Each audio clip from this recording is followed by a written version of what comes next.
friends, welcome back to Kongodukle. இன்னைக்கு நம்ம chicken சுக்கா recipe தாங்க பார்க்க போறோம். அதுக்கு என்ன தேவையான பொருட்கள் பார்க்கலாம் வாங்க.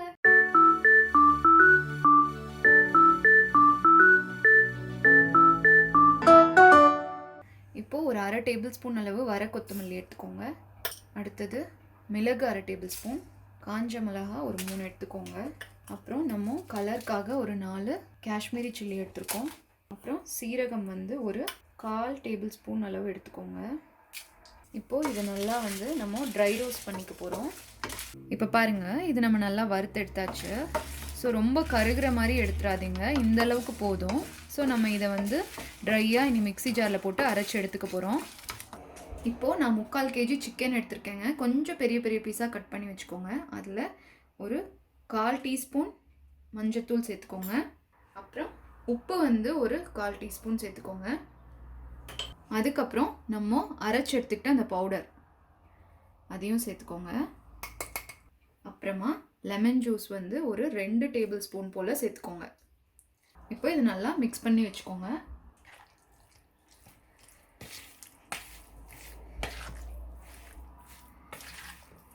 பாருங்கள், நம்ம இதை நல்லா மிக்ஸ் பண்ணியாச்சு. இதுவே அப்படியே க்ளோஸ் பண்ணி ஒரு 1 hour மேரினேட் பண்ணி அப்படியே வச்சுடுங்க. ஒரு பெரிய வெங்காயம் பொடி பொடியாக நறுக்கி எடுத்துக்கோங்க. இஞ்சி பார்த்திங்கன்னா ஒரு பெரிய துண்டு நான் கொஞ்சமாக நறுக்கி வச்சுருக்கேன், அதுவும் ஆட் பண்ணிக்கோங்க. அதுக்கப்புறம் பூண்டு ஒரு 6 பல் போல், அதையும் ஆட் பண்ணிக்கோங்க. சீரகம் பார்த்திங்கன்னா ஒரு 1/4 டீஸ்பூன் ஆட் பண்ணிக்கோங்க, ரொம்ப ஆட் பண்ணாதீங்க, கசப்பு வரும். அப்புறம் சோம்பு பார்த்திங்கன்னா ஒரு 1/2 டீஸ்பூன் ஆட் பண்ணிக்கோங்க. அப்புறம் தக்காளி பழம் ஒரு 2 தக்காளி. அப்புறம் 2 காஷ்மீரி சில்லி நான் கலருக்காக ஆட் பண்ணிக்கிறேன், இது ஆப்ஷனல் தான். இப்போது ஒரு டேபிள் ஸ்பூன் போல் நான் கருவேப்பிலை பொடி எடுத்துக்கிறேங்க. ஏன்னா எனக்கு இங்கே கருவேப்பிலை கிடைக்கல. இப்போ உங்ககிட்ட ஃப்ரெஷ் கருவேப்பிலை கிடச்சிதுன்னா இதில் நீங்கள் ஒரு கைப்பிடி அளவு நீங்கள் ஆட் பண்ணிக்கலாம்.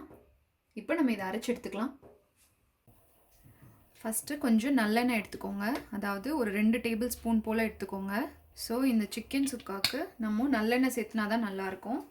எண்ணெய் கொஞ்சம் ஜாஸ்தியாக தான் சேர்த்தணும். இப்போது எண்ணெய் சூடானோன்னு நம்ம சோம்பு பார்த்திங்கன்னா ஒரு 1/4 டீஸ்பூன் சேர்த்துக்கோங்க. அப்புறம் பட்டை 2. இப்போது இது லைட்டாக வதங்கினா போதுங்க. அதுக்கப்புறம் வெங்காயம் சேர்த்துக்கிறோம் நம்ம. இது பார்த்திங்கன்னா ஒரு பெரிய வெங்காயத்தை நான் குட்டி குட்டியாக நறுக்கி வச்சுருக்கேன். அப்புறம் 2 வரமிளகா, 2 பச்சை மிளகா, இதை நல்லா வதக்கிக்கோங்க. இப்போ பாருங்கள், வெங்காயம் நல்லா வதங்கிடுச்சு. இனி நம்ம அரைச்சி வச்ச பேஸ்ட்டை இதில் ஆட் பண்ணிக்கலாம். அப்புறம் ஒரு 1/2 டம்ளர் போல் தண்ணி நம்ம இந்த மிக்ஸி ஜார்லேயே சேர்த்துக்கோங்க, கலக்கி ஊற்றிக்கலாம்.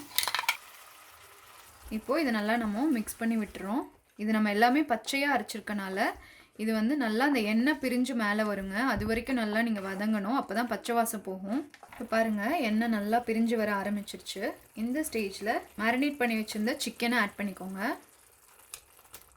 இப்போது இதை நம்ம நல்லா அந்த மசாலா இது இந்த சிக்கன் மேலெல்லாம் படுற மாதிரி கலக்கி விட்டுக்கோங்க.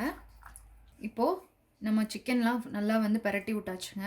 இதுக்கப்புறம் நம்ம இதை க்ளோஸ் பண்ணி நீங்கள் மீடியம் ஃப்ளேமில் வச்சுட்டு ஒரு 10 minutes நம்ம அப்படியே ஓடுறோம். 10 minutes கழித்து நம்ம மறுபடியும் கலக்கி விட்டுடலாம், இல்லாட்டி கீழே அடி பிடிக்கும். இதில் தண்ணி நீங்கள் எதுவுமே ஆட் பண்ண வேண்டாம். ஸோ நம்ம இது 10 minutes கழித்து பார்க்கலாம். இப்போ பாருங்கள், 10 நிமிஷம் போல் ஆச்சு.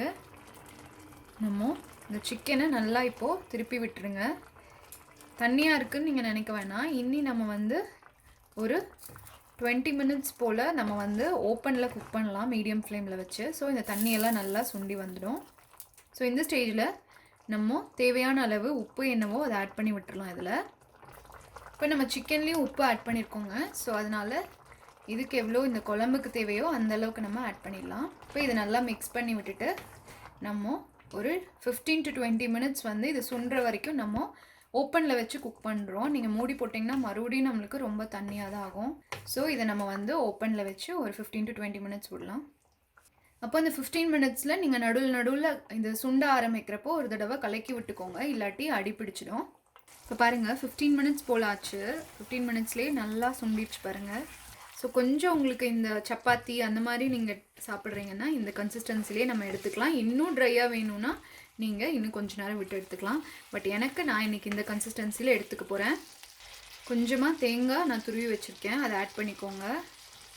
அப்புறம் கொஞ்சமாக நான் கொத்தமல்லி இலை ஆட் பண்ணிக்கிறேன். இப்போ உங்ககிட்ட கருவேப்பிலை இருந்ததுன்னா இந்த ஸ்டேஜில் கருவேப்பிலை கூட ஃப்ரெஷ்ஷாக ஒரு கொத்து ஆட் பண்ணிக்கலாம். முடிஞ்சது, இறக்கி வச்சிடலாம். இனி நம்மளோட சிக்கன் சுக்கா வந்து சூப்பராக ரெடி ஆயிடுச்சுங்க.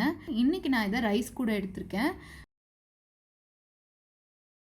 டிப் ஆஃப் த டேங்க, இன்னைக்கு நம்ம சிக்கன் சுக்கா ரெசிபியில் கடைசியாக தேங்காய் துருவல் நான் ஆட் பண்ணியிருப்பேன். அதுக்கு பதிலாக நீங்கள் தேங்காவை சின்ன சின்ன பீஸாக நீங்கள் கட் பண்ணி நீங்கள் அதில் ஆட் பண்ணி அந்த கிரேவியோட கோட்டாகி நீங்கள் அதை சாப்பிட்றப்போ ரொம்ப டேஸ்ட்டாக இருக்கும். ஸோ இந்த ரெசிபி உங்கள் எல்லாத்துக்கும் பிடிச்சிருக்கும்னு நினைக்கிறேன். கண்டிப்பாக ட்ரை பண்ணி பார்த்துட்டு என் கூட கமெண்ட் செக்ஷனில் ஷேர் பண்ணிக்கோங்க.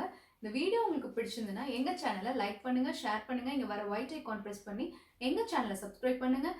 ஆல்ரெடி சப்ஸ்கிரைப் பண்ணவங்க பெல் ஐக்கான் ப்ரெஸ் பண்ணி வச்சுக்கோங்க. ஸோ தட் எங்கள் சேனல் அப்டேட்ஸ் உங்களுக்கு உடனே கிடைக்கும். அப்புறம் ஃபேஸ்புக் அண்ட் இன்ஸ்டாகிராமில் எங்கள் சேனலை ஃபாலோ பண்ணுங்கள். தேங்க்யூ.